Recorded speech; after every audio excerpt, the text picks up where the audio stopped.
como siempre, muy temprano. La puntualidad es una virtud maravillosa. La puntualidad es muy valorada, querida. ¿Por qué? Porque las personas puntuales no se pierden absolutamente ni un segundo de la clase. Así que saludos, bienvenidos a todos. Hoy día vamos a estudiar posguerra, es decir, después de la guerra con Chile, la reconstrucción nacional. ¿De acuerdo? Y también vamos a ver lo relacionado a la República Aristocrática. Hoy día ya entramos a Perú siglo XX. Saludos a la señorita Lisek, a Romina, a Jimena, a Alexia, Carla, Paul Díaz y a todos mis amigos que de manera muy amable nos brindan sus saludos. Gracias, muchachos, siempre muy amables. También Renata Llanos. Muy bien. Sin más preámbulos, vamos ya a entrar a la clase. Ya vamos acomodándonos, ya estamos casi listos para poder iniciar. A ver, ahí está. Muy bien, muy bien.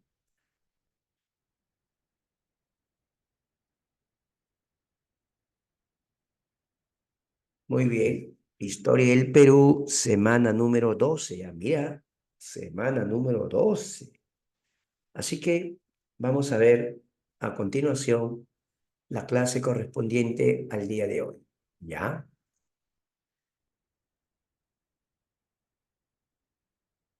Algunos autores a esto le prefieren llamar la posguerra. Algunos le llaman así. Otros de frente le llaman el segundo militarismo. ¿De acuerdo? El segundo militarismo. Es como le suelen llamar algunos autores. Pero debemos recordar un momento. ¿Qué es lo que pasó después de la guerra con Chile? De hecho, había mucho desaliento. Tú tienes que imaginar cómo se sentían los peruanos sobrevivientes. Por ejemplo, si tú eras hijo, habías perdido de repente la guerra a tus padres, a tus hermanos mayores y a otros parientes. Si era una mujer, esposa, había perdido en la guerra a su esposo, a sus hijos y tal vez a sus hermanos. Después de la guerra era un momento muy doloroso, de verdad. La reconstrucción nacional no solo iba a implicar reconstruir al Perú materialmente, también, ¿qué cosa iba a implicar? Iba a implicar una reconstrucción, ¿por qué no decirlo? En lo anímico, claro, en lo emocional. Las secuelas de la guerra iban a ser permanentes, por supuesto. Uno jamás olvida a un ser querido, a alguien que ha amado mucho, ¿verdad? Por eso, después de la guerra del Pacífico, el Perú debía reconstruirse en todo sentido, en lo político, en lo económico, en lo social, en lo cultural y hasta en lo emocional y anímico. Veamos algunas características. Políticas. Otra vez, los militares en el poder.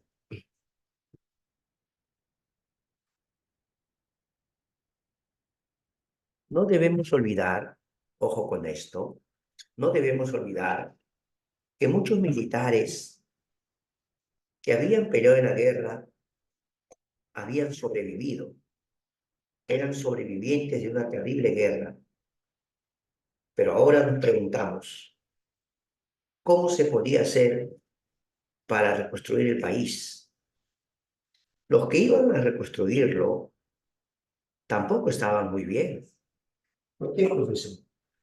¿Acaso tú no recuerdas cómo llegó a su fin la guerra? ¿Te acuerdas del grito de Montán o el manifiesto de Montán?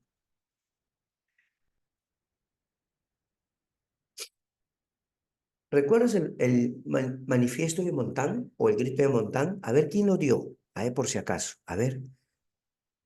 ¿Quién dio el grito de Montán o el manifiesto de Montán? Muy bien, Miguel Iglesias. ¿Te acuerdas que la guerra termina porque Perú estaba dividido? El Perú estaba dividido y había un sector poderoso de hacendados que prefería poner fin a la guerra. ¿Te acuerdas que comentamos algo acerca de que los campesinos estaban peleando y también querían tierras?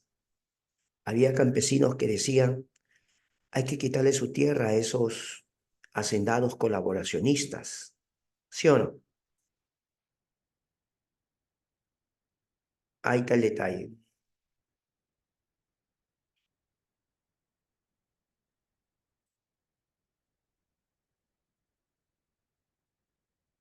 Ahora, Jorge Basadre dice que una cosa es el primer militarismo de caudillos que habían logrado la independencia y otra cosa es el segundo militarismo de caudillos que han perdido una guerra. ¿Te das cuenta? Y la forma como termina la guerra no fue la mejor, ¿sí o no? Porque, por ejemplo, cuando Iglesias dio su manifiesto de Montán, ¿qué hizo Cáceres? ¿Le obedeció ciegamente? No, Cáceres siguió peleando. ¿No te acuerdas? La batalla de Huamachuco, Cáceres quiso continuar. Cáceres no estuvo de acuerdo en poner fin a la guerra. Ahí sí hay un detalle importante, ¿ah?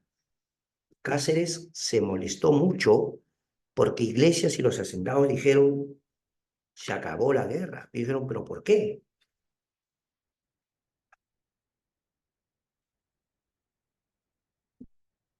¿No te acuerdas que en la Sierra Central, en la campaña de la Breña, a Cáceres le estaba yendo muy bien? Sí, a Cáceres le estaba yendo súper bien. Entonces, ¿por qué parar la guerra? ¿Por qué? ¿Por qué detenerla? Los hacendados de Cajamarca hablaron con Iglesias y le dijeron que del grito de Montán. Por eso, a los generales del segundo militarismo también se le llama militarismo de la derrota.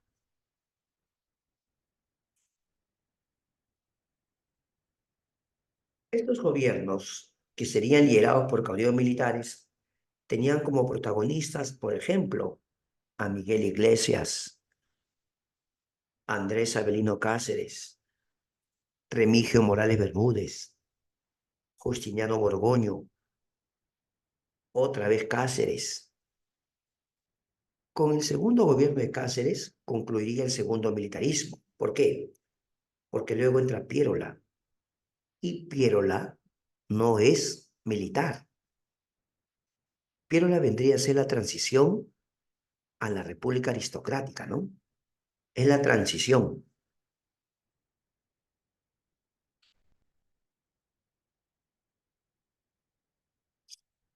Algo que no debemos perder de vista, mis queridos amigos, es que, por ejemplo, Nicolás de Piérola va a tomar algunas medidas interesantes, pero vamos a ver cómo se desarrolla todo esto. Ahí está Cáceres, ¿no? Uno de los personajes de la reconstrucción nacional. Pero ¿qué va a pasar con el Partido Civil?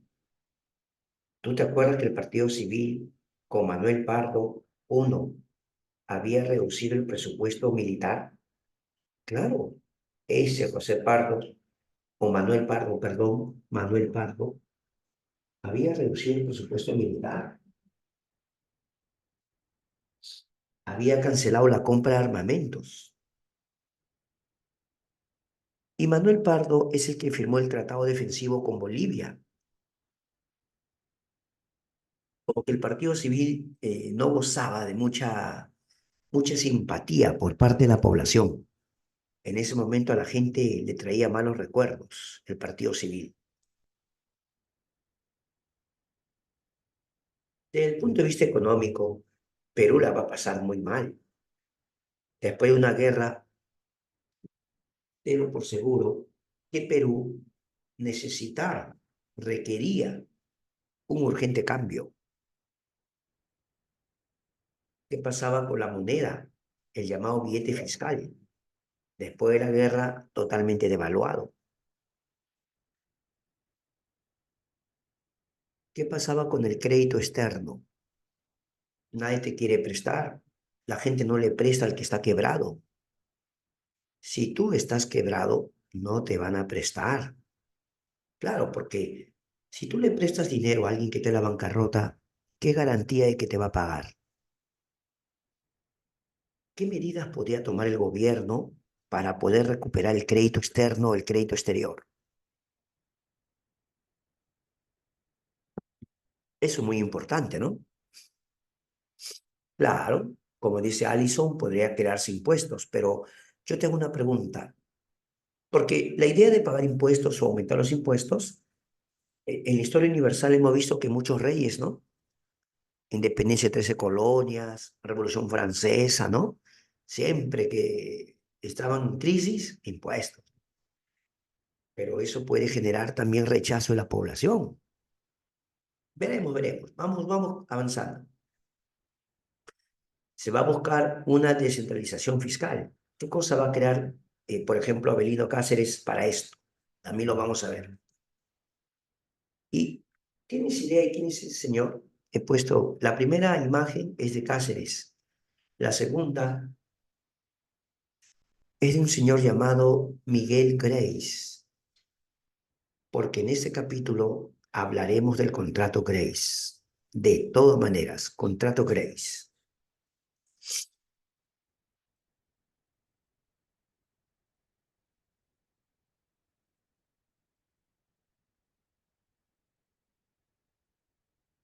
Y tú sabes que, desde el punto de vista social, va a haber un deterioro de la hegemonía terrateniente en la mayor parte de la sierra. Cuando digo hegemonía es porque tenía mucho poder, ¿no? Los grandes gamonales. ¿Por qué había una crisis? Porque la guerra se ha perdido. Muchos campesinos también van a querer tierras. Muchos terratenientes se van a ver hasta desprestigiados por haber colaborado también en la parte final, de alguna forma. No colaboraron con el Perú, más bien estaban dispuestos a firmar la paz, un tratado de paz con cesión territorial. Otra vez citamos lo que pasó en el Grito Montán, ¿sí o no? ¿Te das cuenta? Más o menos estas son las características generales. Ahora comenzaremos a analizar los gobiernos.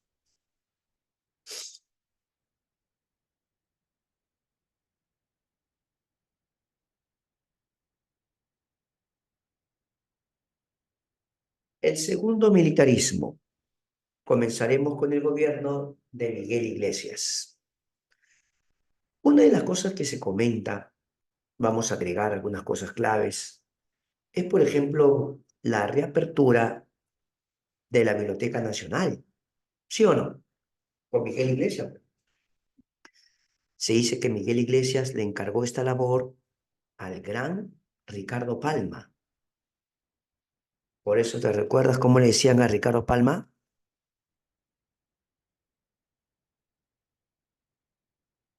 A ver quién me escribe. ¿Cómo le decían a Ricardo Palma?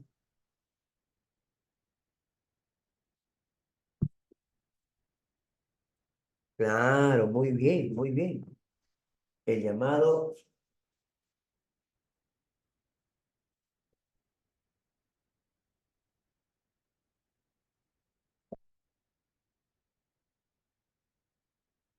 bibliotecario mendigo. Ahí está, claro que sí, ¿no? Es que de verdad había que hacer una labor casi de, por decirlo así, mendigo, porque tuvo que escribirle, pedir donaciones. Claro, le escribió a las familias limeñas, a los aristócratas que tenían bibliotecas interesantes, le escribió a instituciones, le escribió a países extranjeros, pidiendo donaciones de libros, donaciones. para que haya una buena biblioteca, ¿sí o no? Claro, en ese sentido, Miguel Iglesias le dio ese trabajo a Ricardo Palma. Por ejemplo, ¿tú te acuerdas del presidente del gobierno de la Magdalena? A ver quién me escribe. No vale buscar, ¿ah? No vale buscar. Dime, ¿te acuerdas? ¿Quién fue el presidente del gobierno de la Magdalena? El gobierno de la Magdalena.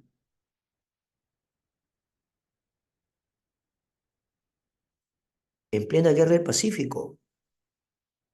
En plena guerra del Pacífico. Te voy a otra pista. Él no quiso firmar un tratado entregando territorio y lo deportaron a Chile.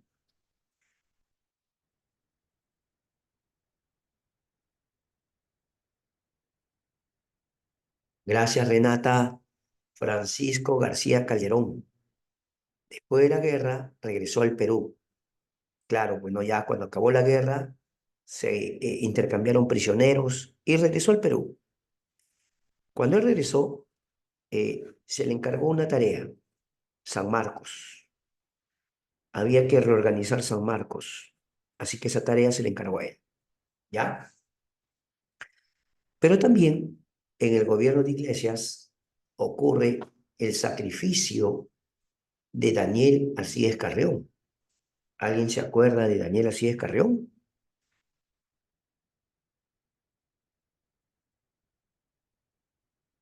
Claro, se le conoce como el mártir de la medicina peruana, ¿no? El mártir de la medicina peruana. No, no. Daniel Alcides Carrión se sacrificó porque justo en la Oroya, los trabajadores, los obreros, empezaron a tener fiebres muy altas. Por eso se conoce como la fiebre de la Oroya. Y le empezaba a salir verrugas en el cuerpo. Fiebres altas y verrugas, ¿no? Entonces los traían acá a Lima, al hospital 9 de Mayo, urgente. Y no había antídoto, no había cura.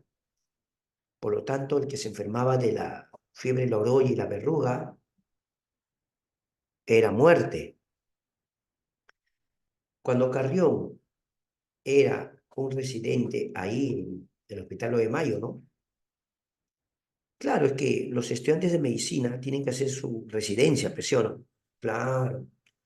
Cuentan que Daniel Alcides Carrión, jovencito, muy joven, colaboró eh, con los heridos de la guerra con Chile. Claro, pues sí, él estudiaba medicina. ¿Te das cuenta? Entonces, Miguel Iglesias es uno de los, perdón, Daniel Alcides Carrión ya era un joven médico muy importante. Cuando ocurre esto de la fiebre de la oroya, traían pues personas enfermas o contagiadas. No había mucho que hacer por ellos. Lamentablemente, al no haber una cura, iba a ser casi muerte segura. ¿Sí o no? ¿Qué hizo él? Se inoculó, ¿no? O se inyectó la sangre de un contagiado para poder hallar la cura de la verruga, ¿no?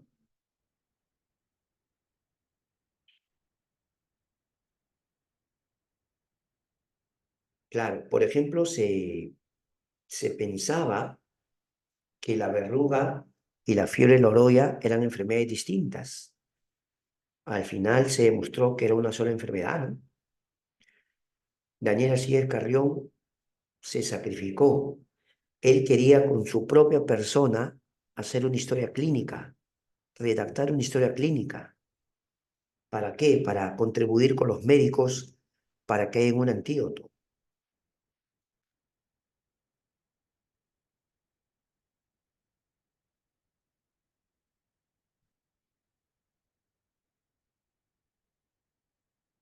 Claro,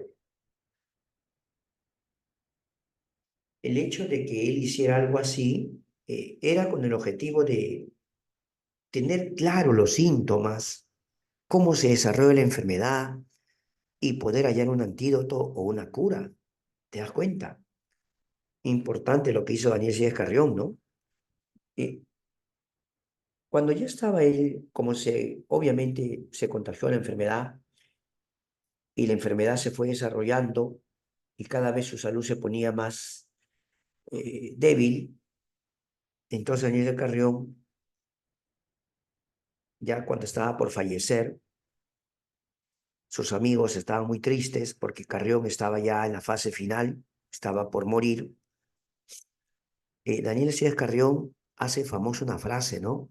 Claro, él le dice, aún no he muerto, amigo mío, ahora les toca a ustedes terminar la obra comenzada, siguiendo el camino que les he trazado. Aún no he muerto, amigo mío, ahora les toca a ustedes terminar la obra comenzada, siguiendo el camino que les he trazado. ¿Qué te parece? Por eso, aquí en el Perú, ¿qué día se celebra el Día del Médico? A ver, está, los que quieren ser médicos. ¿Qué día se celebra el Día del Médico?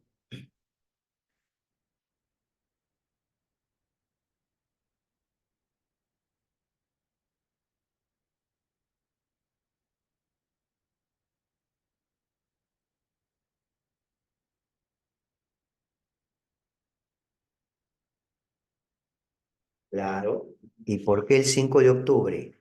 A ver, bien, Paul, correcto. ¿Por qué los 5 de octubre? Habla. ¿Qué dicen ustedes? Por la muerte de Carrión. Para los médicos en el Perú fue tan significativo lo que hizo Carrión, fue tan significativo que lo consideran el mártir de la medicina peruana. Y acá en el Perú se celebra. Y a la espalda del Hospital 2 de Mayo, ¿ya? Eso está en Barros Altos, ¿no? A la espalda del Hospital 2 de Mayo hay un monumento de Carrión. Claro, Carrión tiene su monumento, ¿ya? Listo. Ahora sí, vamos a hablar de otro aspecto ya clave de este tema. ¿Cuál es? El hecho de que Miguel Iglesias, para afrontar la situación económica, lo único que hizo fue cambiarle el nombre al tributo indígena. El tributo indígena ahora se conocía como contribución personal, ¿no? Pero un momentito, después de la guerra, ¿no se supone que Ramón Castilla eliminó el tributo? ¿No te acuerdas? Si Ramón Castilla había eliminado el tributo, Miguel Iglesias aplica la contribución personal, que iba a afectar, obviamente, a los más pobres, a la gente más humilde. Esto va a tener rechazo, ¿no? Claro, pues, rechazo.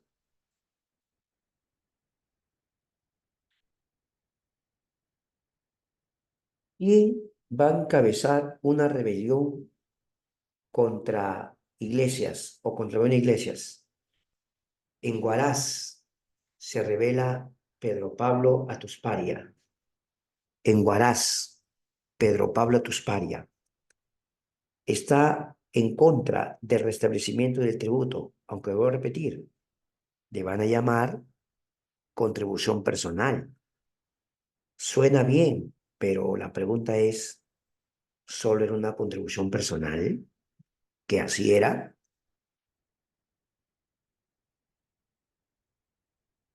Lo que más le dolía a los peruanos es que la guerra dejó en crisis prácticamente a todos.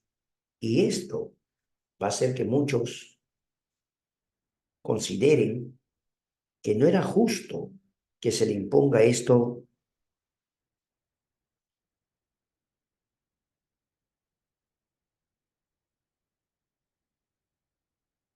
una contribución personal a los campesinos, ¿sí o no? De ninguna manera. Ah, claro, el ejército los enfrentó. Uno de los colaboradores de Atusparia era un tal Pedro Cochechín. Pedro Cochechín, también conocido como Uscu Pedro. Sin embargo,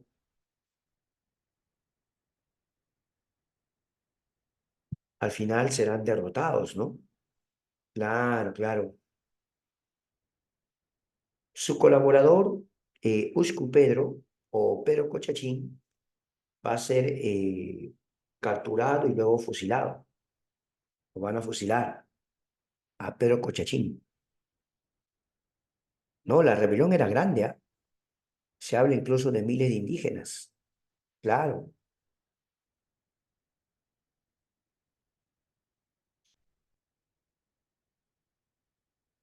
principalmente, principalmente, o sea, ¿por qué se revela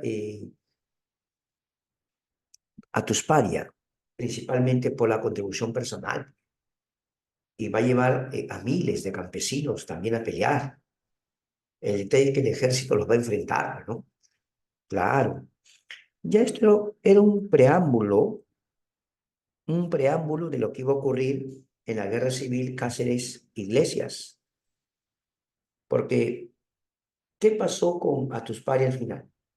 Si bien es cierto, fueron derrotados,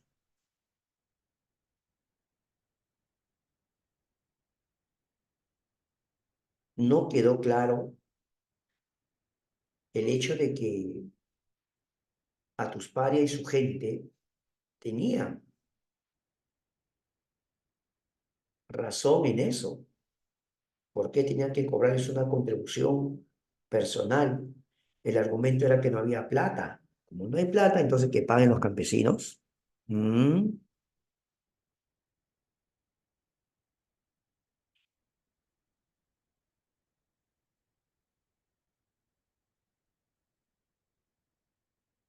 muy bien, pero ahora vamos a ver qué va a pasar con la guerra civil Cáceres-Iglesias. Sí, se van a enfrentar una guerra civil. La guerra civil entre Cáceres y Iglesias Iglesias. ¿Sabía que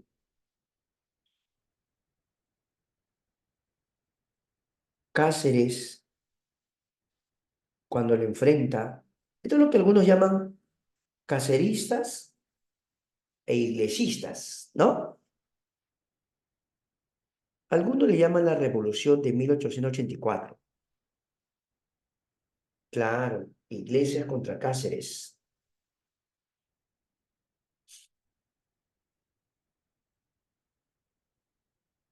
Claro, ¿por qué había empezado la rivalidad? O sea, ¿por qué estos caudillos se van a enfrentar?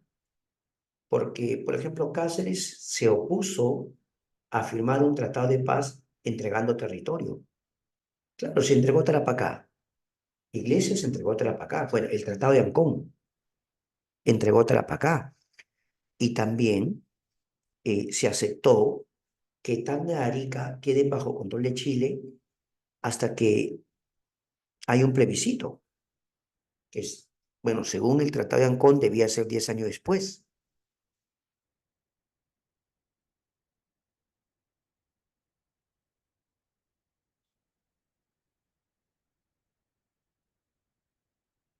Bueno, algunos dicen que cuando se enfrentaron a diferenciar a los ejércitos, su kepí, o sea, su gorro de Cáceres eran rojos y de Iglesias eran azules, cuando pelearon en la guerra civil, ¿ya? Los kepí o los gorros de los caceristas eran rojos.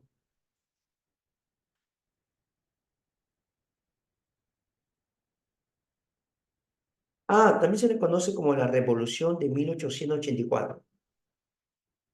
Claro, Cáceres lo quería sacar Iglesias. Cáceres quería derrocar Iglesias. Otros simplemente lo conocen como la guerra civil, ¿no? La guerra civil, ¿ya?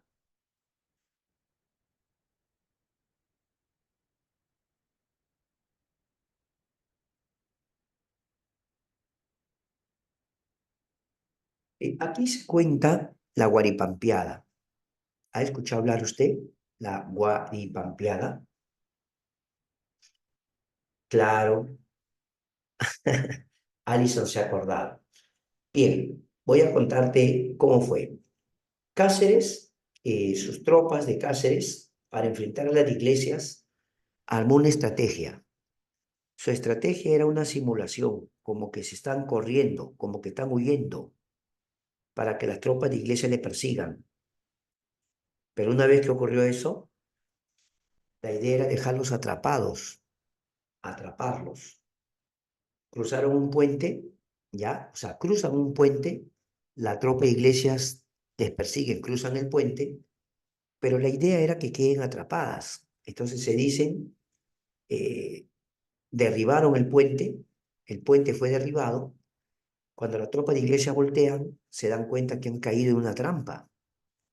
¿Cuál es la idea? Que crucen el puente y ahora ya no pueden salir. Tendrían que darse una vueltaza. En todo caso, iban a demorar más. Y la tropa de Cáceres, por eso se llama Guaripampeada. Guaripampa está por Jauja, claro. Ahí lo dejaron a las tropas de iglesias. Cáceres avanzó hacia Lima, ingresa hacia Lima y cuentan que Iglesias renuncia al poder. Cuando Iglesias se entera que la tropa de Cáceres están ingresando a Lima, presentó su renuncia y dejó el poder. Aunque se dice que un tiempo gobernó un señor llamado Antonio Arenas, un tiempo, la idea era convocar elecciones.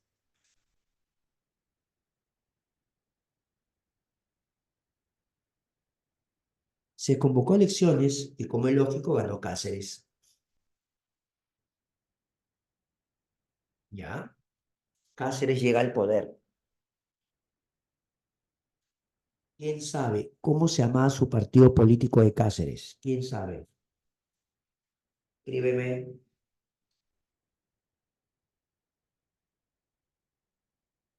Claro, el Partido Constitucional, los excombatientes de la Guerra del Pacífico, Partido Constitucional. Los miembros de este partido se jactaban de haber sido eh, personas que habían peleado en la guerra, ¿no? De eso se jactaban, que habían luchado por el Perú.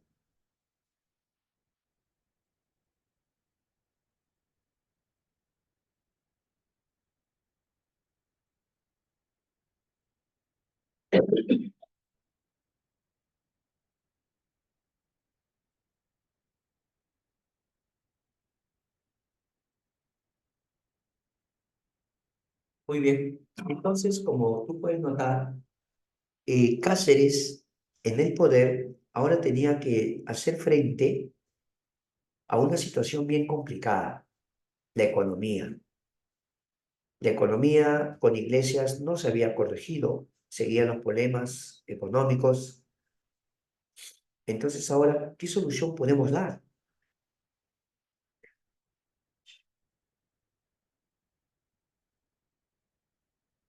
Una medida era abolir o eliminar el billete fiscal que estaba devaluado. Ya estaba totalmente devaluado el billete fiscal.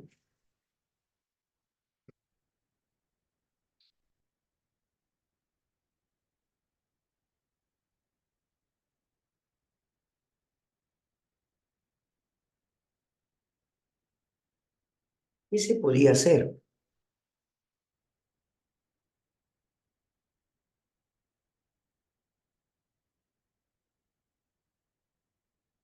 Había un grupo que buscaba que se siga recaudando todo a nivel de un centralismo, ¿no? O sea que para recaudar impuestos lo sigue haciendo Lima, punto. Centralismo limeño. Pero otros decían, no, más bien hay que buscar una descentralización.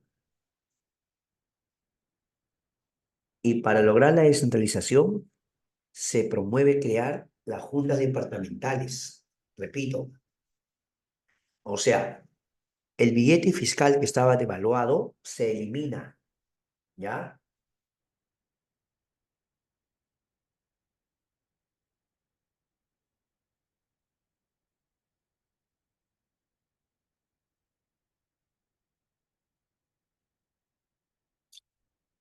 Entonces, al crearse las juntas departamentales, esto se iba a cobrar de una forma más descentralizada, ¿sí o no?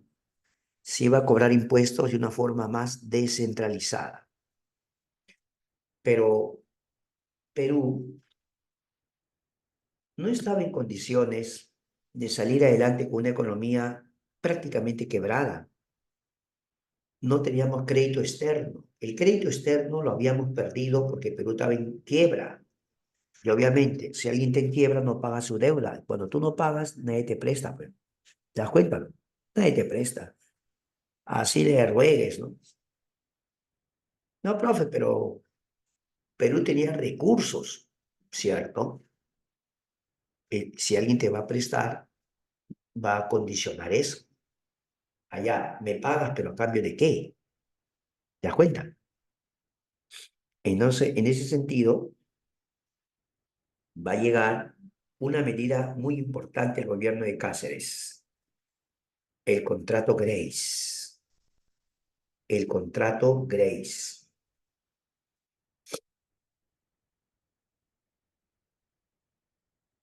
Este contrato Grace va a firmarse por el Perú y el Comité de Tenedores de la Deuda Externa, representado por el señor Miguel Grace. Se había formado una junta de acreedores de la deuda externa.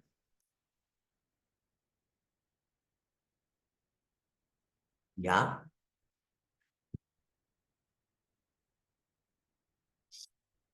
Como Perú le debía a muchos acreedores, sobre todo ingleses, estos se juntaron e hicieron una sola deuda. Ya está, una sola deuda. Entonces los acreedores dijeron, para que Perú nos pague, le vamos a hacer una oferta. A ver qué oferta puede ser. Mira, Perú, te cancelamos toda tu deuda si es que tú nos pagas. ¿De qué manera? Primero, con el contrato Grace, ojo, se cancelaba la deuda externa, pero Perú debía entregar sus ferrocarriles por 66 años. Repito, Perú debía entregar sus ferrocarriles por 66 años. Debía entregar 3 millones de toneladas de guano. 3 millones de toneladas de guano. Debía permitir la libre navegación por el lago Titicaca. Permitir la libre navegación por el lago Titicaca. También les permitiría explotar tierras selváticas. Como tú sabes, ellos buscaban caucho. Y aparte de eso, Perú pagaría 33 anualidades de 80.000 libras esterlinas cada una. 33 anualidades de 80.000 libras esterlinas cada una. Esto nos iba a hacer más dependientes todavía de los ingleses, ¿no te parece? Si Perú aceptaba, se iba a volver más dependiente todavía de los ingleses.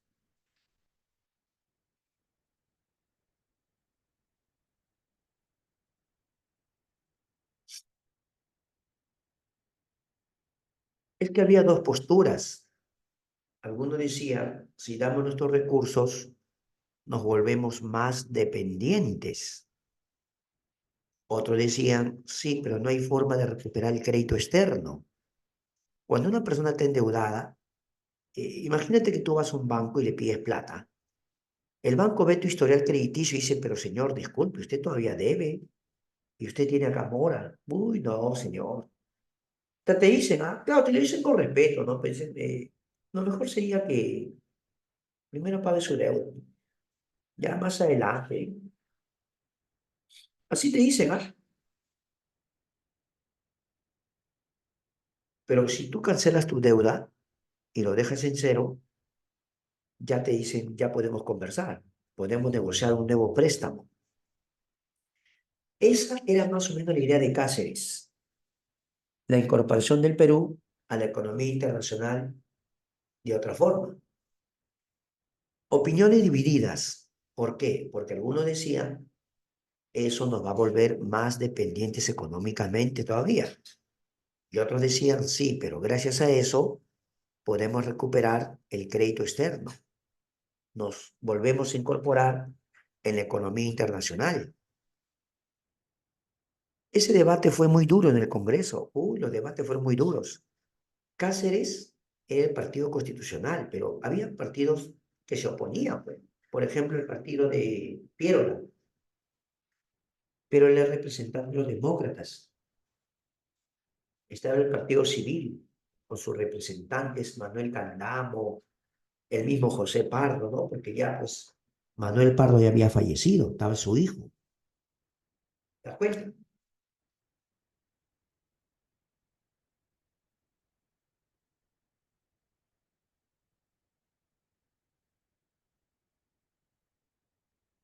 Un instante.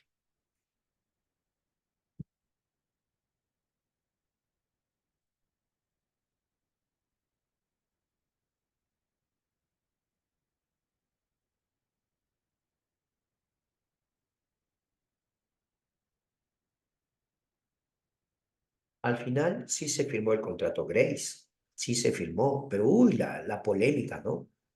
Muchos dicen que con esto Perú simplemente se hacía todavía más dependiente de los ingleses. ¿De acuerdo? Sigamos. Remigio Morales Bermúdez gobernó el Perú. No, lo restablece en todo caso Luciana, porque el sol quien lo establece por primera vez fue el señor San Román. ¿Ya? Correcto. Cuando ya Cáceres deja el poder, entra Remigio Morales Bermúdez, que gobernó el Perú precisamente de 1890 a 1894. Pero 10 años después del Tratado de Ancón, o sea, en 1893, Perú debía o no hacer el plebiscito. Pero el plebiscito nunca se hizo.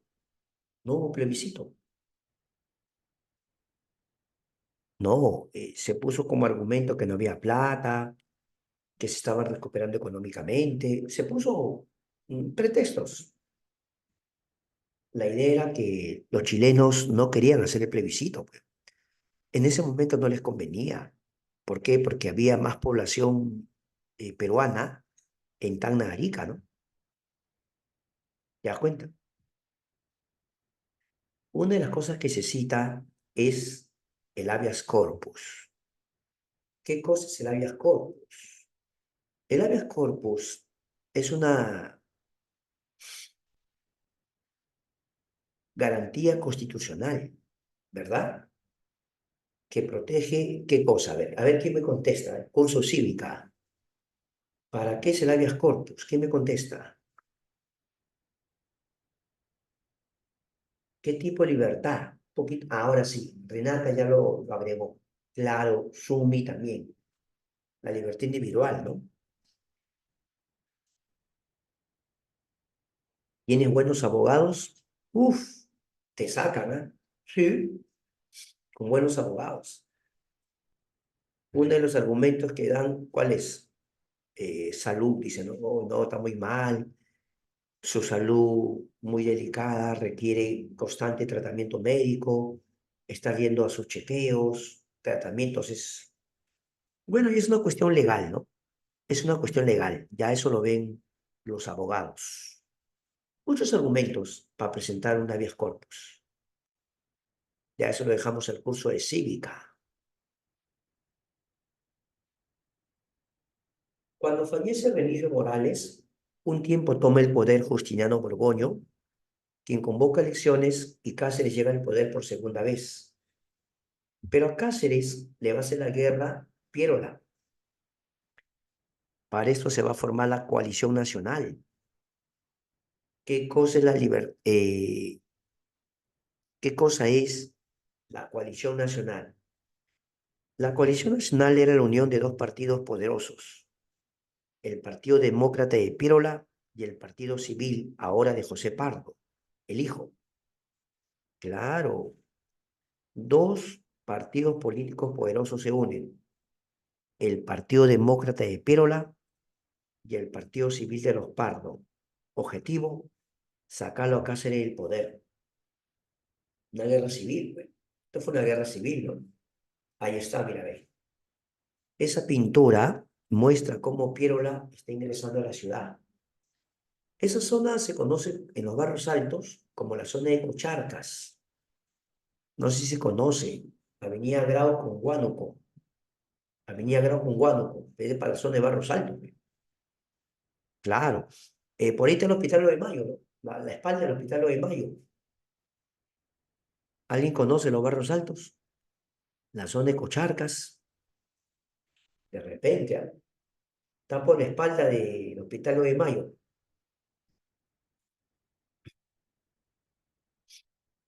Allá. Mira, Renata, lo que se dice es que Cáceres gozaba de mucha simpatía o apoyo del gobernante transitorio o provisorio Justiniano Borgoño, que era de su partido, pero era su amigo. Y Piérola dijo que había mucho favoritismo o se habían, en todo caso, parcializado, que eran unas elecciones muy parcializadas. Definitivamente eso es lo que argumentó Piérola, ¿no? Y claro, Cáceres fue cuestionada, ¿no? Un cuestionamiento. Tal vez no podamos asegurar que hubo un fraude propiamente, pero sí los opositores decían ha habido un favoritismo o se han parcializado, ¿no? Es lo que comentaba. Gracias, Renata, por la observación. Así que Piérola lo saca del poder a Cáceres. Cuentan que cuando Piérola entra a Lima, ahí está la imagen, mire, está la imagen. Cuando Piérola entra a Lima, entró pues con todos sus jinetes, ¿no? Disparaban, sí, disparaban. Ahí en la pintura puedes ver muertos en la vía pública. No sé si puedes ver en la pintura. Claro, tanto era el tiroteo en Lima, tan fuerte. Dicen que a Cáceres le preocupaba que si sacaba el ejército iba a haber más muertes civiles.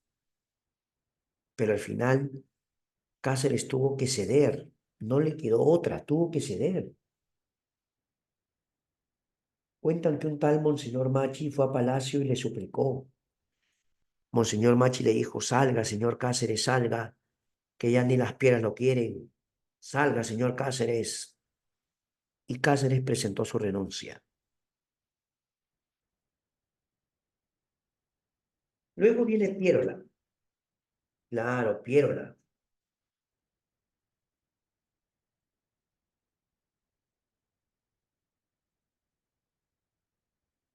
Una de las cosas que más va a hacer Piérola es lo relacionado a, por ejemplo, la reforma electoral de 1895. ¿En qué consistía esta reforma electoral?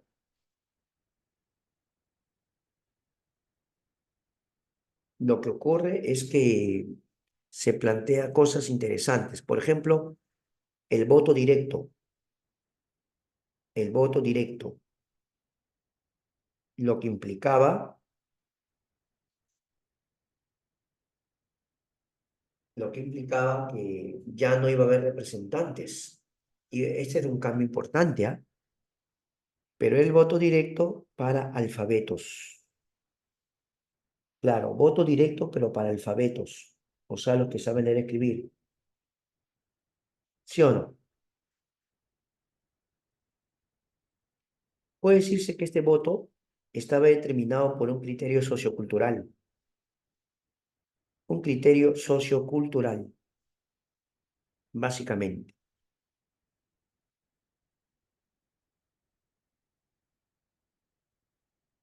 Por otro lado, establece una nueva moneda, la libra peruana de oro. La libra peruana de oro. Además,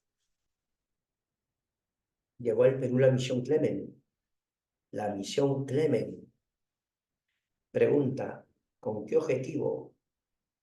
La misión Clemen llegó de Francia para reformar las Fuerzas Armadas del Perú, ¿ya? Reforma en las Fuerzas Armadas. Una de las propuestas de la misión Clemen fue el servicio militar obligatorio y también crear la Escuela Militar de Chorrillos. La Escuela Militar de Chorrillos. Otro detalle que también podemos mencionar es el estanco de la sal. El estanco de la sal. Piero dijo que con ese dinero se iban a recaudar fondos para recuperar Tacna-Arica. Claro, claro. Y con Piérola llega a su auge la era del caucho. La era del caucho.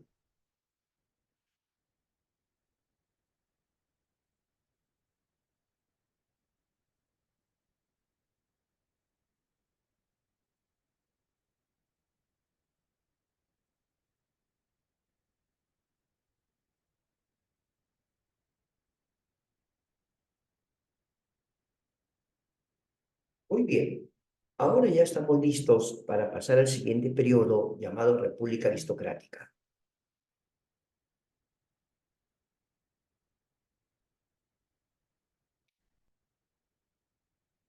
¿Cuáles son las características políticas de la República Aristocrática? La primera es que para el siglo XX ya el Partido Civil había recuperado la hegemonía.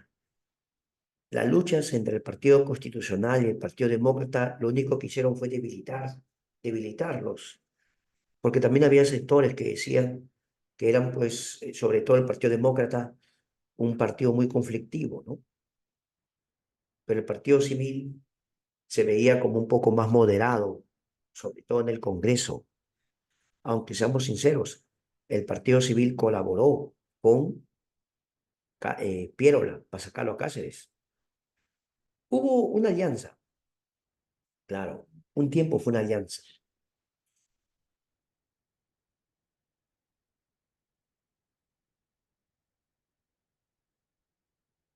Un detalle interesante de la República Aristocrática es sobre todo la exclusión política de la clase media, los obreros y el campesinado. ¿Por qué? Porque el Partido Civil representaba la oligarquía, el gobierno de pocos, eran oligarcas. Algunos eran banqueros, otros agroexportadores, empresarios, ¿verdad?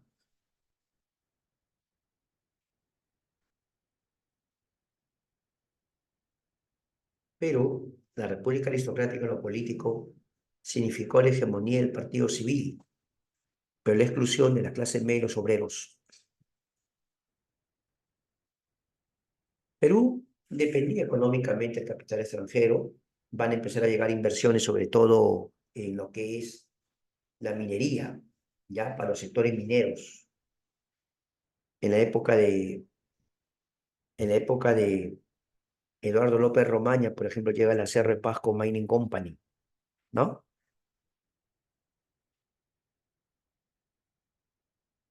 Puede definirse como una economía agro-minera exportadora. Agro por la caña, azúcar, algodón, ¿ya? Caña, azúcar, algodón. Y minera porque ya pues estaban llegando capitales de Estados Unidos para explotar los principales yacimientos mineros.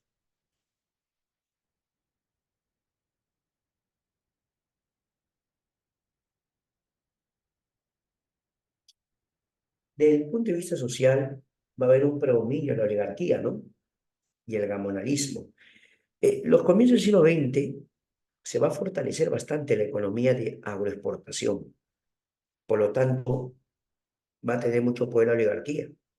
Va a ser una oligarquía terrateniente costeña. Y también va a haber los gamonales. Los gamonales son hacendados de la sierra. hacendados de la sierra.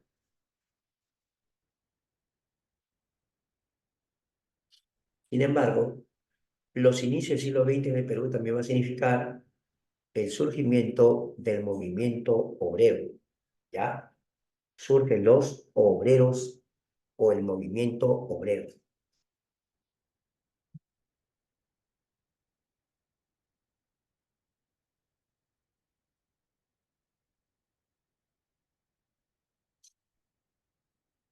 Comenzamos con el primer presidente peruano del siglo XX.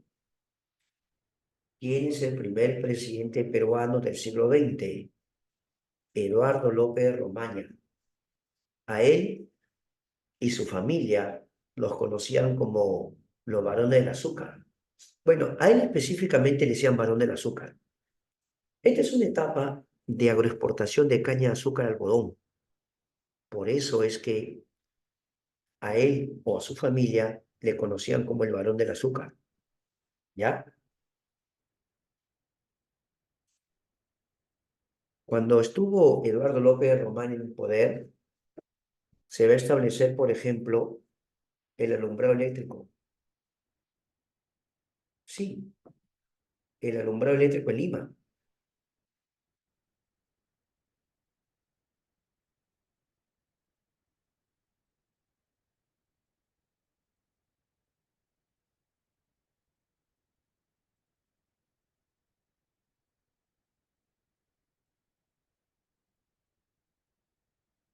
Pero también se va a firmar con Bolivia el Tratado Osma-Biazón, ¿ya? Tratado Osma-Biazón. Sí, hubo impulso a la agricultura, también cierto programa de colonización, se habla de un código de comercio, pero Eduardo López Romaña va a ser recordado también porque dio bastante impulso a la agricultura o a la agroexportación, pues sobre todo en la caña de azúcar. Claro, la caña de azúcar. Otro presidente que va a gobernar poco porque va a fallecer es el señor Manuel Candamo. Sí, gobernó poco Manuel Candamo porque falleció, ¿no? Una de las pocas cosas que pudo hacer en su breve periodo fue el tranvía Lima-Chorrillos. El tranvía Lima-Chorrillos.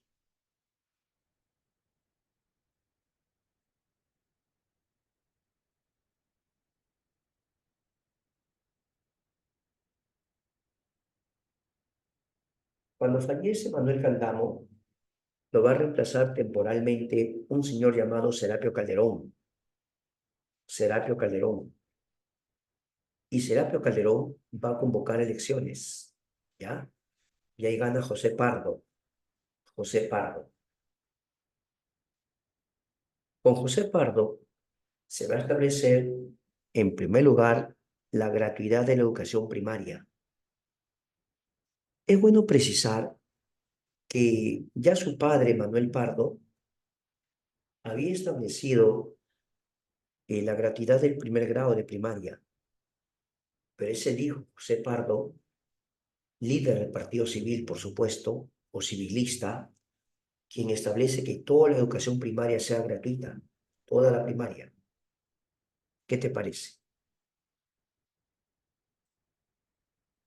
No, es que antes no había educación pública, la educación era privada, particular.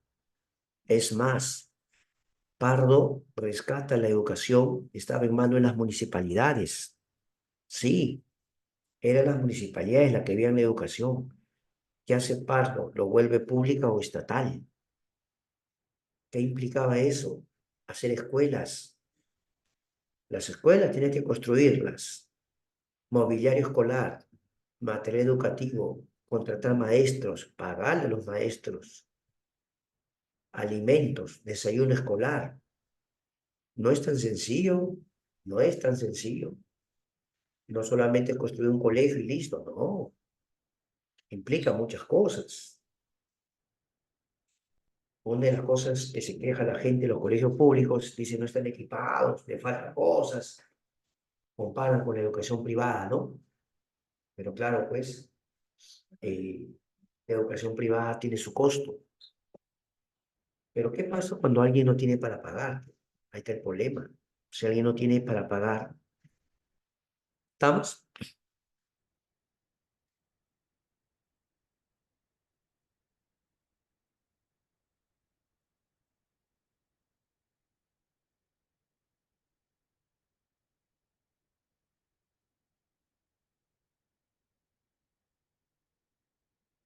Pero ahora vamos a comentar un detalle bien interesante de una jovencita que quería ser abogada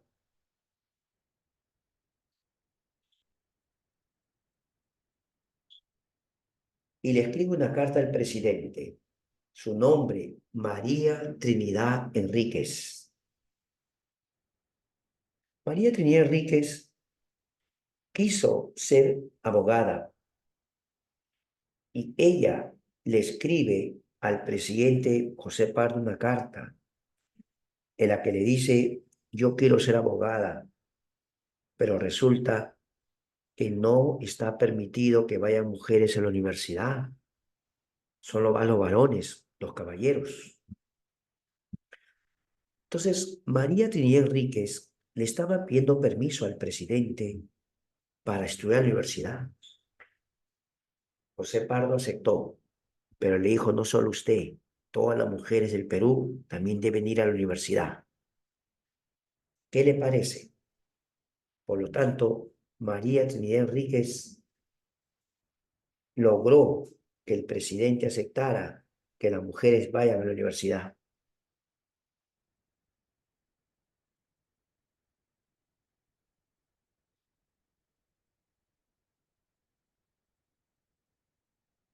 Claro, claro, estudió Derecho en la Universidad de San Cristóbal de Huamanga. Perdón. San Antonio Abad del Cusco, cusqueña, pues. San Antonio Abad del Cusco, ahí estudió. De ella se dice que fue la primera mujer en cursar estudios universitarios. Interesante, ¿no? ¿Qué te parece? Pero ahora va a surgir el movimiento obrero en el Perú, la lucha por las 8 horas de trabajo, el movimiento obrero en el Perú. ¿Tú te acuerdas de por qué el 1 de mayo se celebra el Día del Trabajo? O sea, mi pregunta es ¿por qué? ¿Por qué justo el 1 de mayo el Día del Trabajo?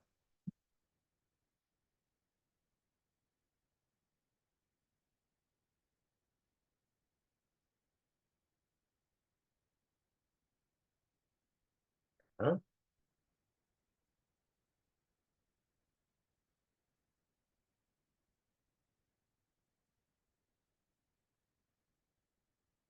Claro, los mártires de Chicago o los obreros de Chicago buscaron en Estados Unidos las 8 horas de trabajo. Y entonces esto significó prisión y muerte. Claro, algunos fueron arrestados, duramente castigados, y a algunos le costó la vida. Por eso el 1 de mayo se recuerda como el Día del Trabajador, por los mártires de Chicago, que de alguna forma en el mundo esto va a empezar a conocerse. Y acá en el Perú el movimiento obrero va a ser que también busquen las 8 horas de trabajo, ¿sí o no?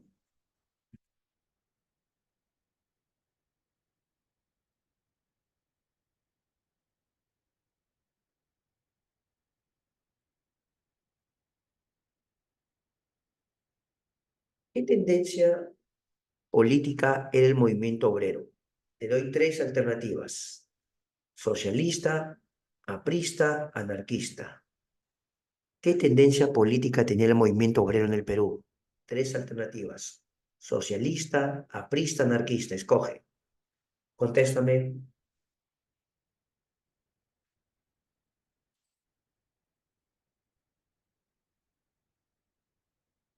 Ya van dos, Aarón y Aguilar. ¿Quién más?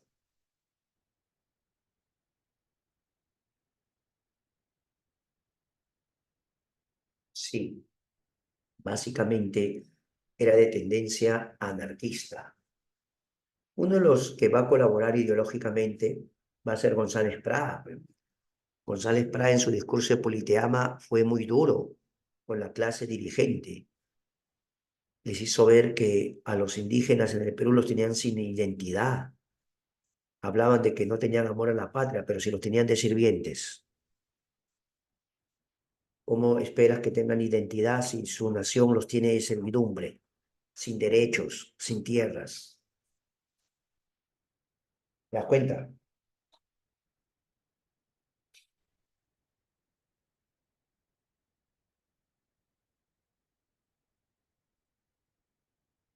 Por otro lado, eh, había un dirigente de los obreros, Delfín Lévano, y había surgido la Federación de Panaderos Estrella del Perú. La Federación de Panaderos Estrella del Perú.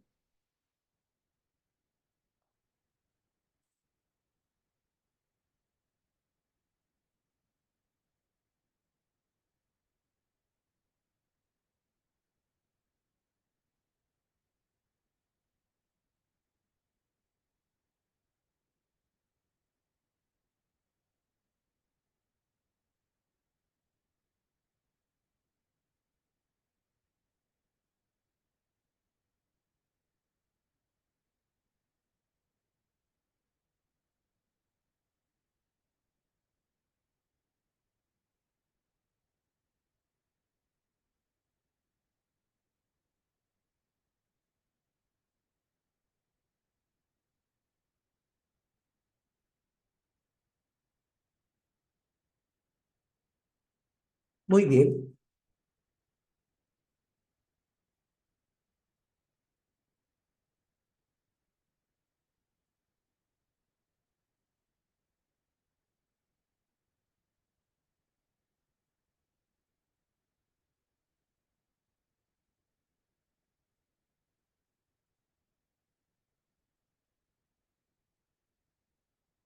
muy bien. Vamos a retomar. Resulta que Augusto B. Leguía va a tomar el poder y Augusto B. Leguía, señores, para el Perú va a significar siempre, bueno, pérdida de territorios.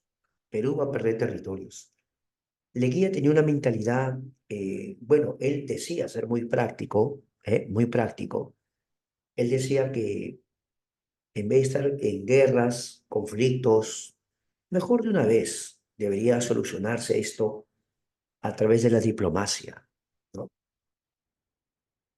Sí, sí, sí. A través de la diplomacia podría... ¿Yo qué opino? Pero, francamente, Leguía siempre que firmó tratados como el Tratado Polo Bustamante con Bolivia, el Tratado Polo Bustamante con Bolivia, regresó, pero esos tratados ponían ya fin a los conflictos, ¿no? Ya no iba a haber más conflictos. Pero bueno, mira, el caso del Tratado Velar de Río Branco con Brasil. ¿Acaso Perú tenía conflicto con Brasil? No hubo guerra con Brasil, pero Leguía decía para cerrar de una vez de forma definitiva. Entonces la pregunta es, ¿qué hizo? Firmó primero un tratado llamado Polo Bustamante con Bolivia y otro tratado llamado Velar de Río Branco con Brasil. Pero eso sí, Leguía tuvo que hacer frente al primer paro general de la historia, una huelga pero así general.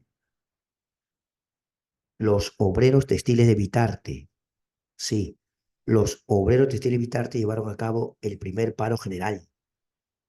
Leguía estaba en aprietos, los obreros estaban presionando.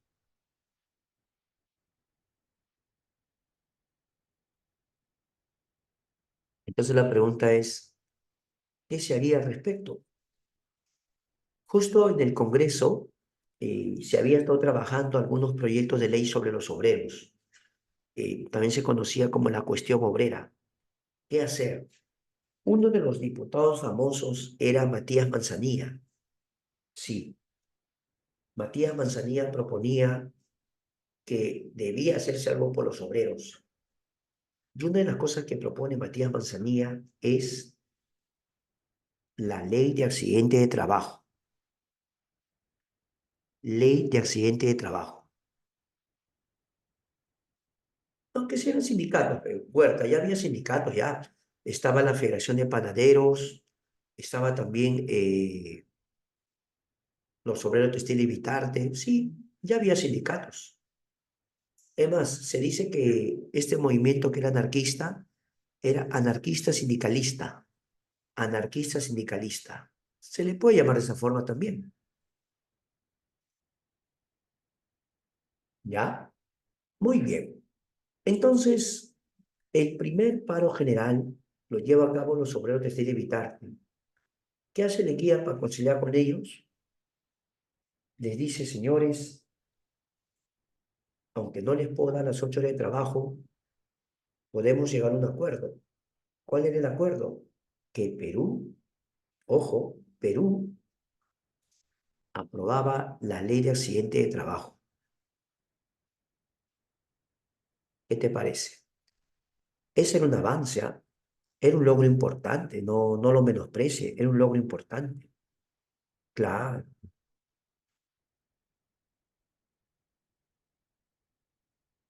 pasa el tiempo y alguien que no era del partido civil, Billigos, o sea, hasta el momento había habido una hegemonía del partido civil, ¿no? Aquí hay una pequeña ruptura, porque Billinghurst derrotó al candidato del Partido Civil llamado Antero Aspíaga, y Billinghurst era conocido como el Pan Grande, el famoso Pan Grande. Es que siendo candidato, él prometió que el pan, además de ser un pan barato, va a ser un pan grande.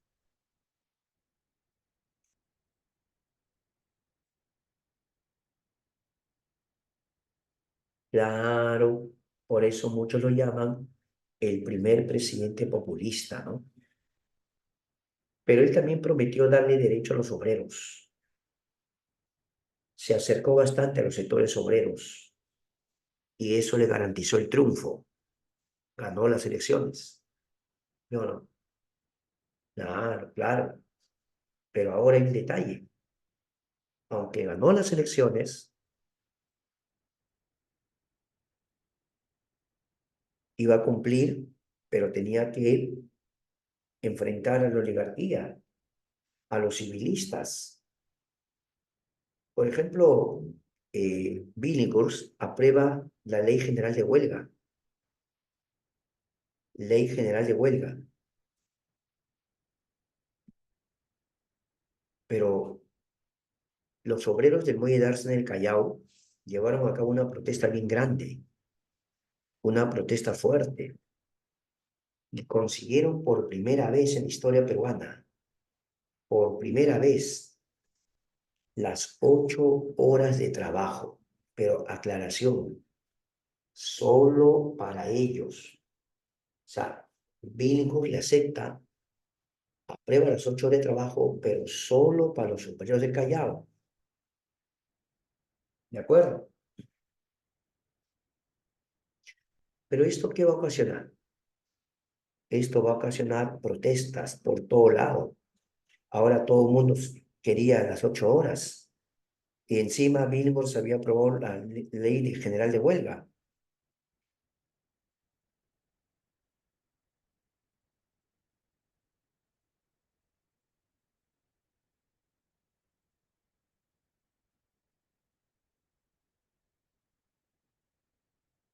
¿Está bien? Ley general de huelga, ¿no? Pero al final, ¿qué va a ocurrir?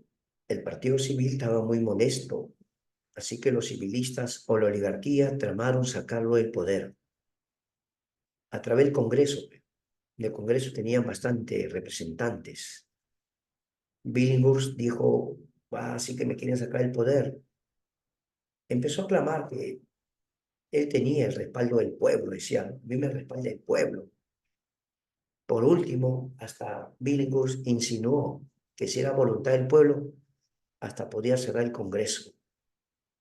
Pero antes de eso, ya el Partido Civil se había adelantado, había coordinado con los militares y le dieron golpe de Estado.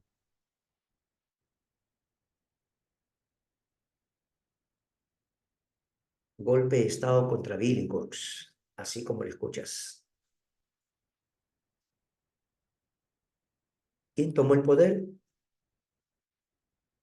Benavides. Benavides tomó el poder. El único objetivo de Benavides era sacar del poder a Billinghurst y otra vez entregarle el poder al Partido Civil. Claro, ese es el objetivo, que el Partido Civil recupere el poder.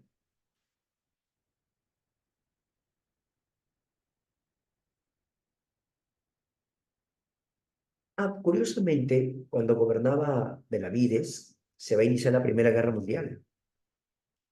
La Primera Guerra Mundial en el Perú. Perú en un primer momento tuvo una postura, digamos, neutral, neutral.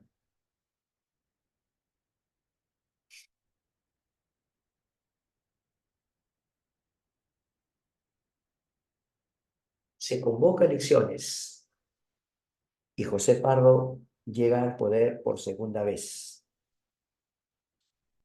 Repito, José Pardo llega al poder por segunda vez.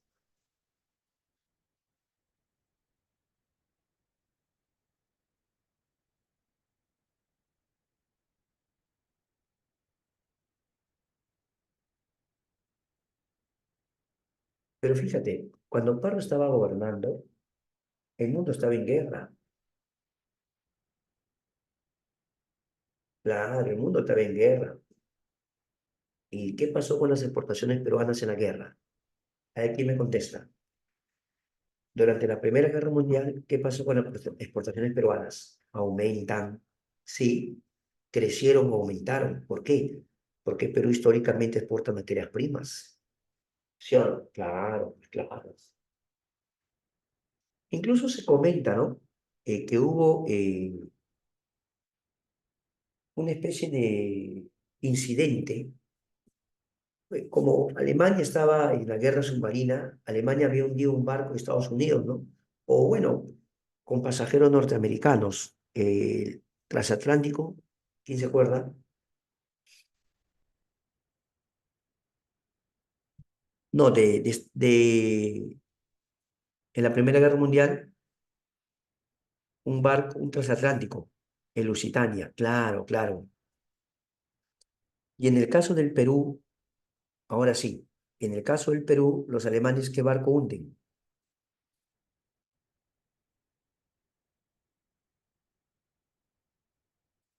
Norton, claro.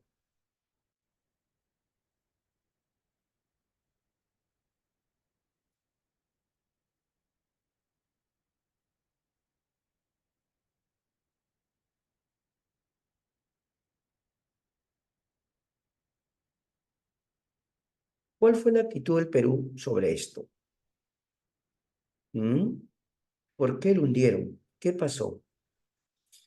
Perú estaba muy incómodo y Perú protestó, ¿no?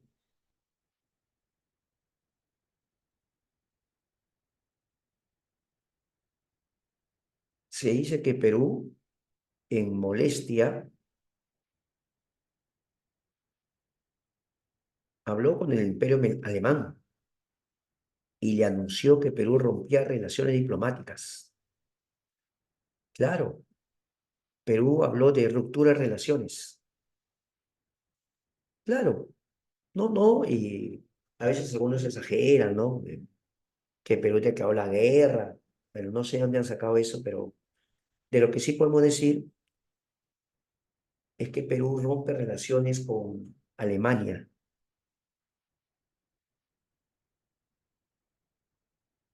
Pero ahora hablemos del mayor logro del gobierno de José Pardo. ¿Cuál es el mayor logro que establece las 8 horas de trabajo para todo el Perú, ¿sí o no? establece las 8 horas de trabajo para todo el Perú.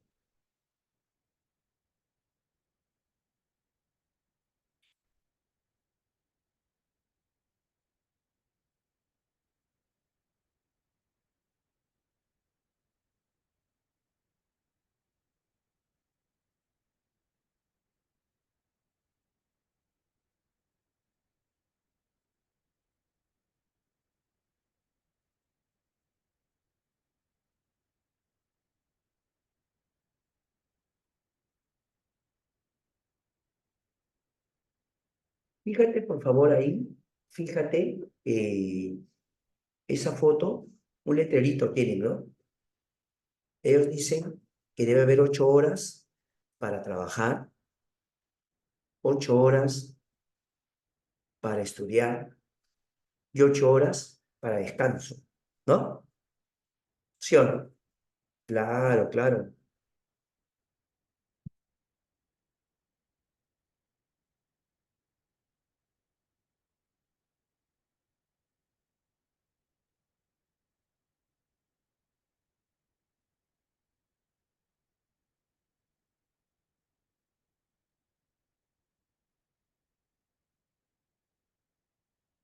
Sí, también, por acá me comenta el descanso dominical. Sí, ¿verdad? Pardo lo aprobó también el descanso dominical. Es cierto, correcto. Pero ahí te estaba comentando lo de 8 horas para trabajar, 8 horas para estudiar, también dice, ¿no? Y 8 horas de descanso. Lo que implica que las personas decían, yo puedo trabajar en el día, pero por ahí en la tarde puedo estudiar, ¿no? En una etapa en la que muchos eran obreros porque no habían tenido la oportunidad de estudiar ni primaria ni secundaria. No, pero en serio, pues, si yo te he comentado que José Pardo recién había establecido la educación eh, primaria gratuita, recién, ¿sí o no? Pero ¿cómo termina el gobierno de José Pardo? A ver quién me contesta. ¿Cómo termina el gobierno de José Pardo y cómo termina la República Aristocrática? ¿Cómo termina el gobierno de José Pardo y por ende la República Aristocrática? ¿Pero qué pasó? ¿Qué pasó? ¿Qué ocurrió? En 1919 hubo elecciones otra vez. Claro, hubo elecciones, gracias Ana.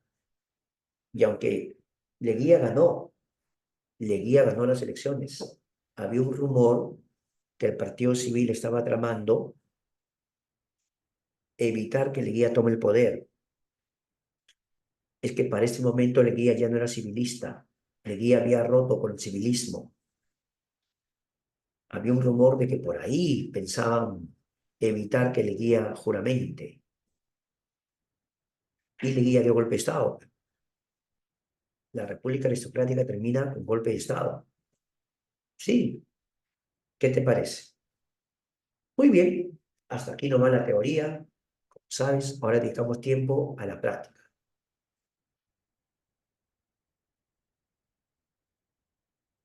Un instante, por favor.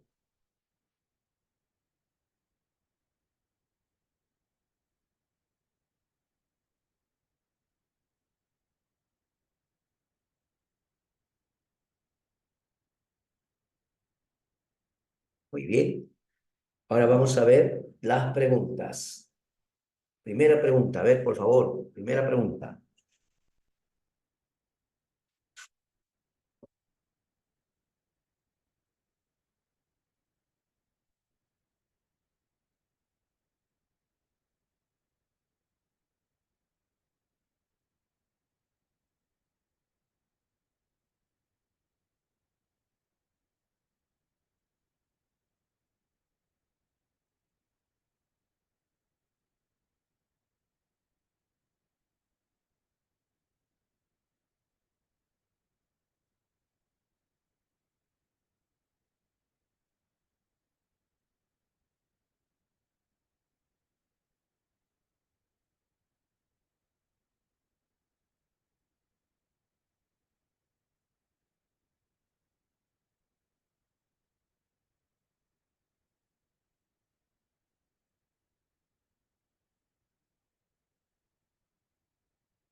Muy bien. Para la primera pregunta que marcó, a ver, ¿me mandaste tus claves o no?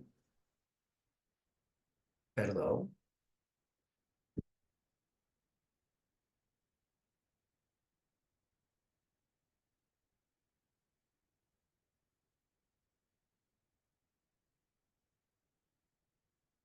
Efectivamente, iglesistas versus caceristas, o iglesia versus Cáceres, ¿no? Iglesia versus Cáceres. La uno la C. Estamos de acuerdo. Perfecto. Dos. Vamos, vamos, resuelve, te espero.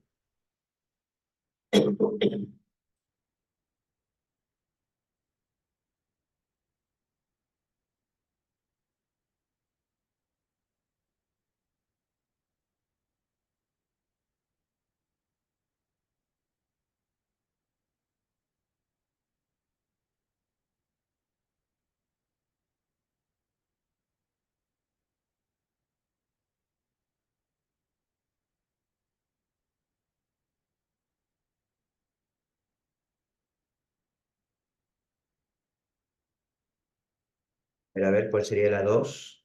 Hay algunas claves. Ya. ¿Alguien más se anima?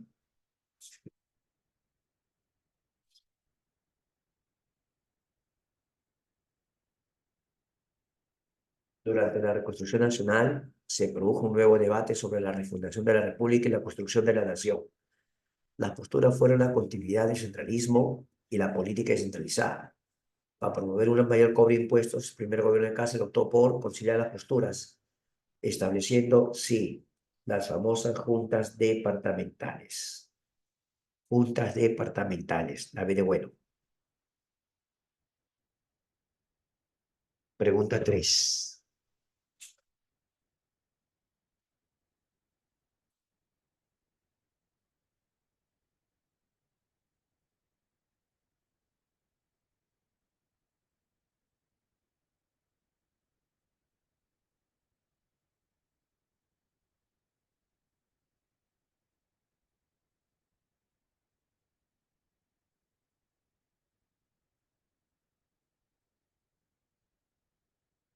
Lee la 3, por favor, manda tu clave.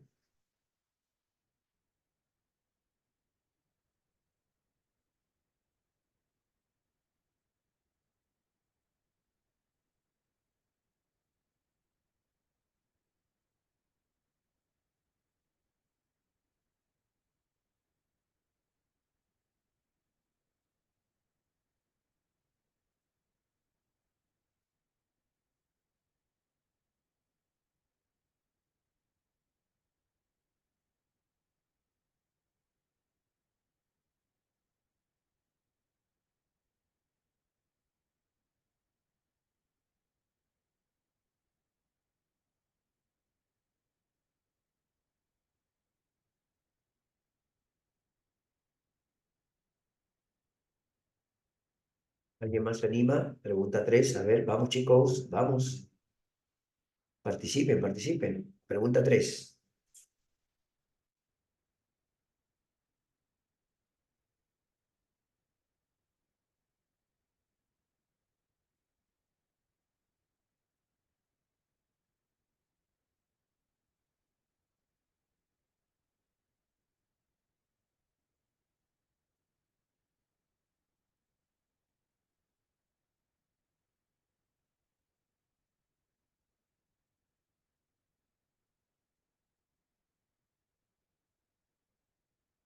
Dice, la deuda externa fue resuelta mediante el contrato Grace, que entregaría por parte del Estado peruano concesiones tales como ferrocarriles, obra de irrigación, otros recursos.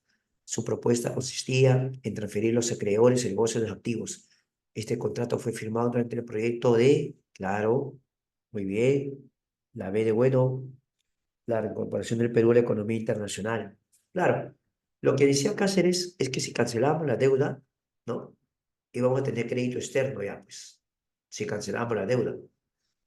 Pero lo curioso es que tú cancelabas tu deuda para volverte a endeudar. ¿Te das cuenta, no? Claro, es como que alguien cancela todas sus deudas, ya, y va al banco y dice, ya, présteme de nuevo. Aparte de eso, Perú estaba entregando sus recursos, todo, ¿sí o no? Sus ferrocarriles, generó más dependencia, pues. Sí, generó más dependencia a los ingleses. La B de bueno, la B de bueno, concéntrate ahora en las 6, perdón, 4, pregunta 4, para que juegues, a ver.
Muy bien, ¿qué marcaste?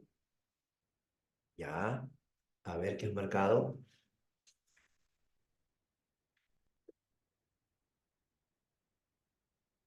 Claro, Miguel Iglesias restablece el cobro de contribución. 1D, correcto. Cáceres, claro. La libra peruana, correcto. 2A, ya. 3, Emilio Morales, sí, trajo también europeo, ¿cierto? 3C. Y la 4, Pierola,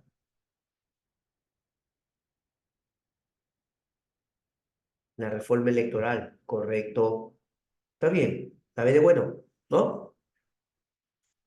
La B de bueno, ya. Puro B, profe. Bueno, así está, pues así está. Ya a las 5, ya a las 5.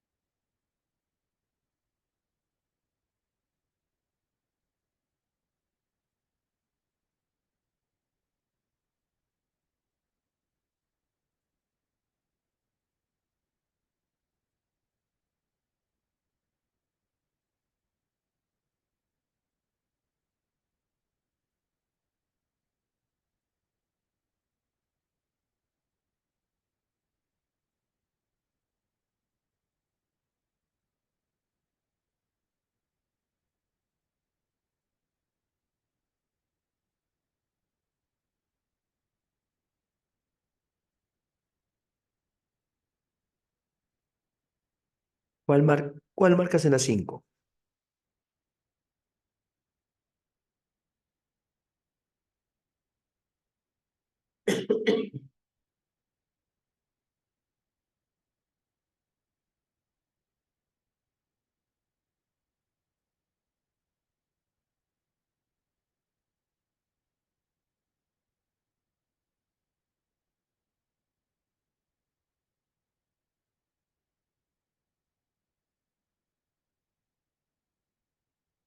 ¿Alguien más se anima para la 5?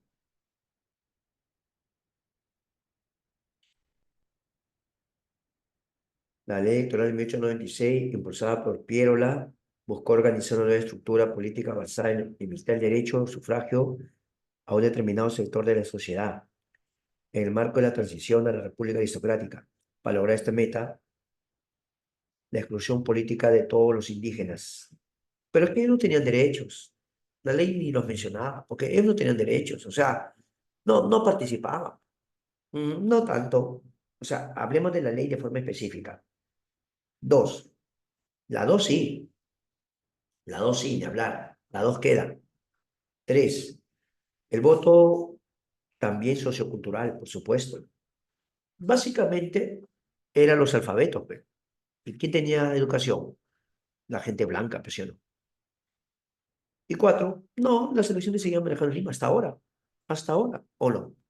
Dos y tres, ¿está bien? La E, muy bien has contestado. Dos y tres, la E.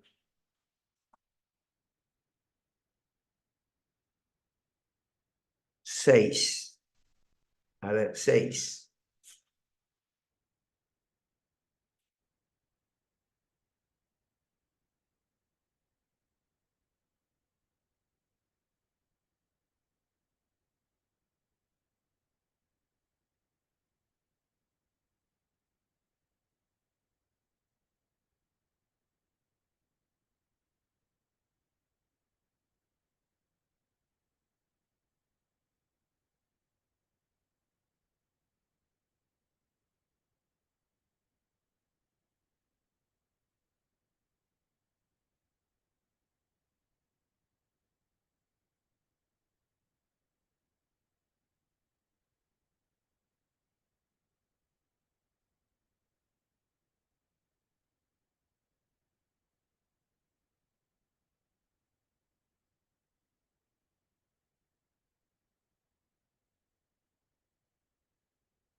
Ya, pero lo que te puedo decir es que era principalmente algodón y azúcar.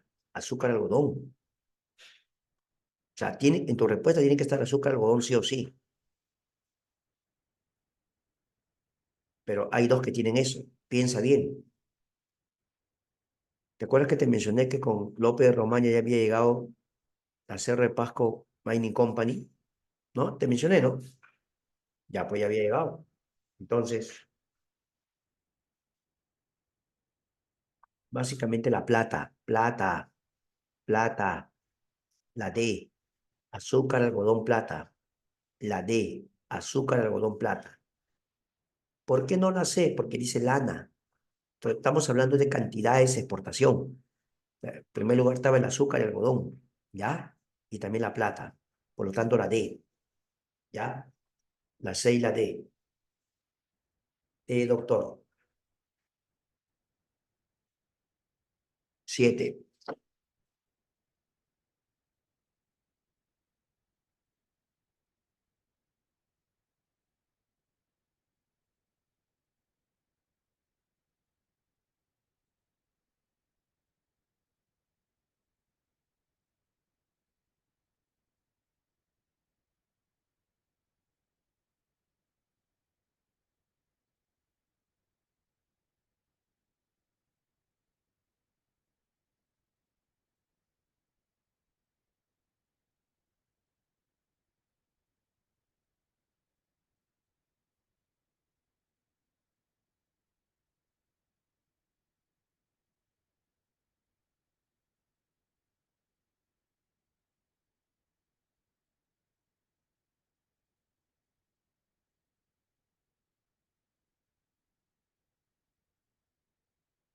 A ver, las 7, chicos, ¿cómo les van las 7?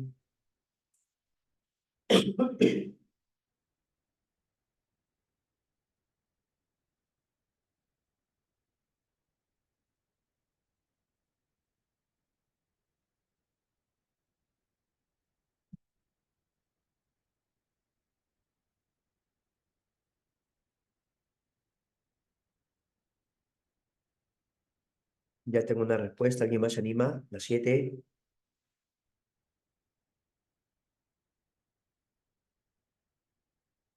La economía de la República Aristocrática fue más tecnificada en la costa que el auge de, obviamente, las haciendas. Las haciendas.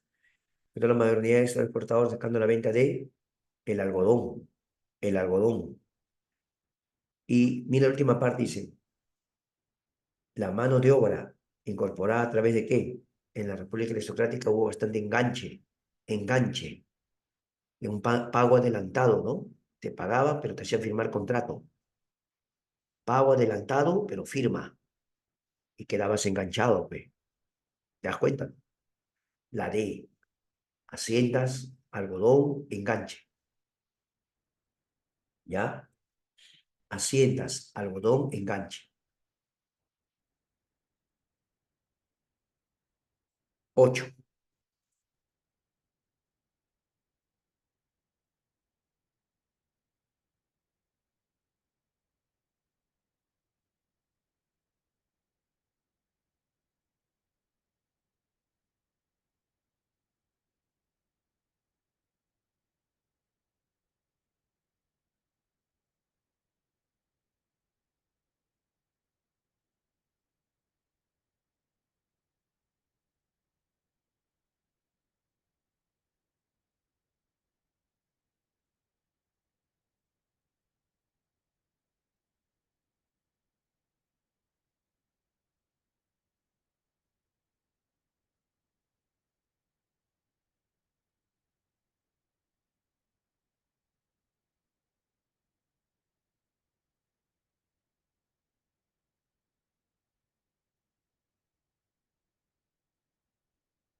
Vamos, chicos, anímense, manden sus respuestas. Pregunta 8.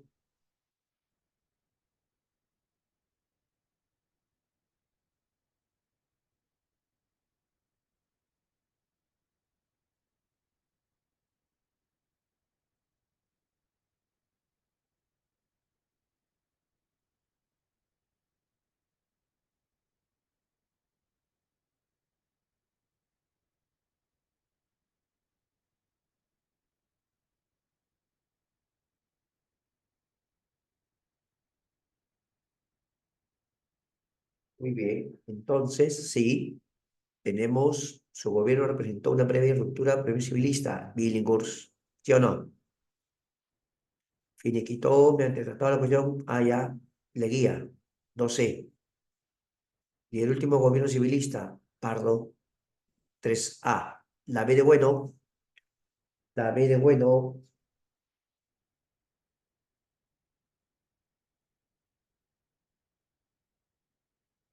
9. Vamos a la 9. Vamos a la 9.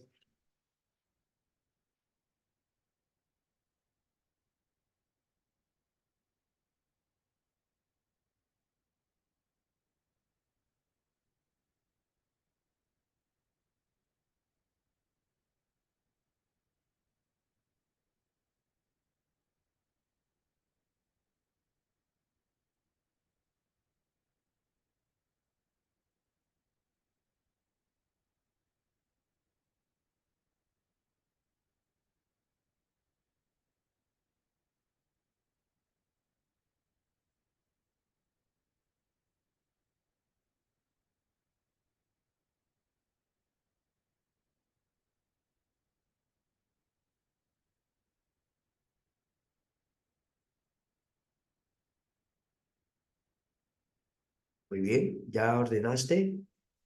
¿Ordenaste o no ordenaste? A ver,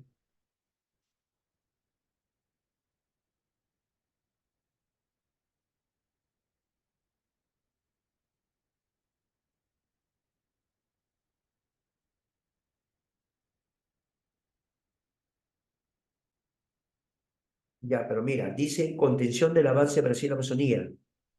Leguía, pe. ¿Por qué? Porque Leguía establece un tratado con Brasil. Comenzamos entonces con Leguía. 3, Billinghurst, ya, pe, Billinghurst, ¿sí o no? 1-3, 1-3. ¿Está bien? ¿Qué sigue? Primera Guerra Mundial, ya, pe, Benavides. Lo último, el barco Lorton, José Pardo, segundo gobierno. O sea, la D, doctor, ¿ya? La D, doctor.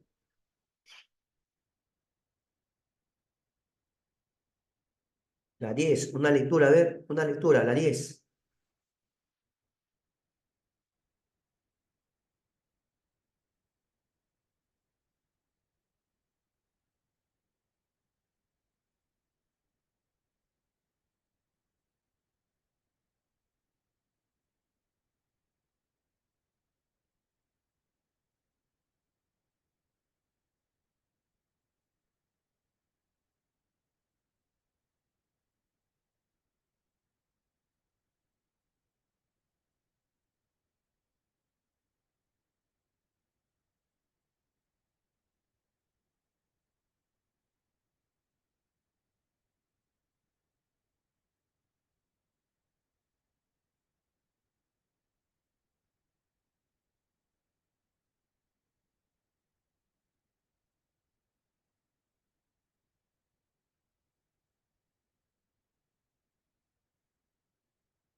Muy bien dicho. Respuesta la A de abogado. Correcto, la A de abogado.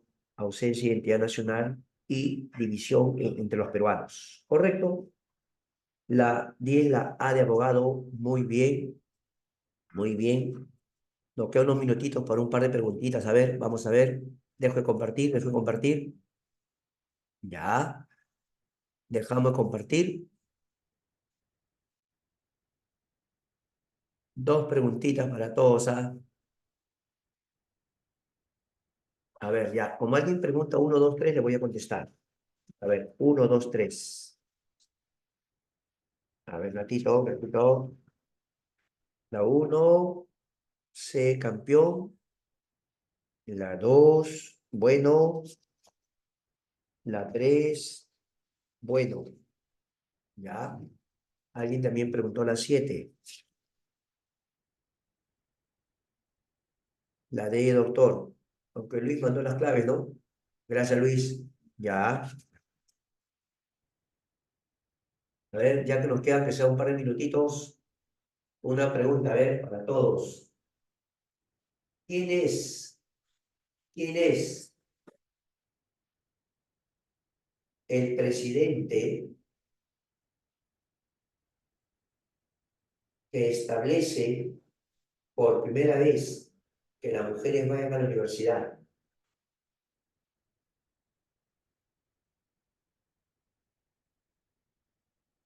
José Pardo. Veo una mano levantada. Nick Méndez, creo.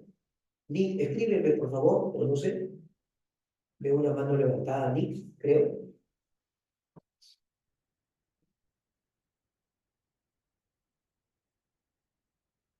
José Pardo, correcto. A ver, ¿dónde se sublevó Pedro Pablo Atusparia?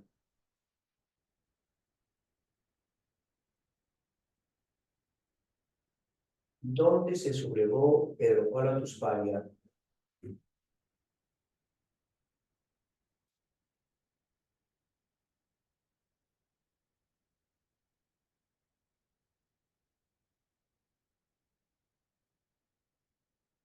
Muy bien, en Huaraz. Excelente, en Huaraz.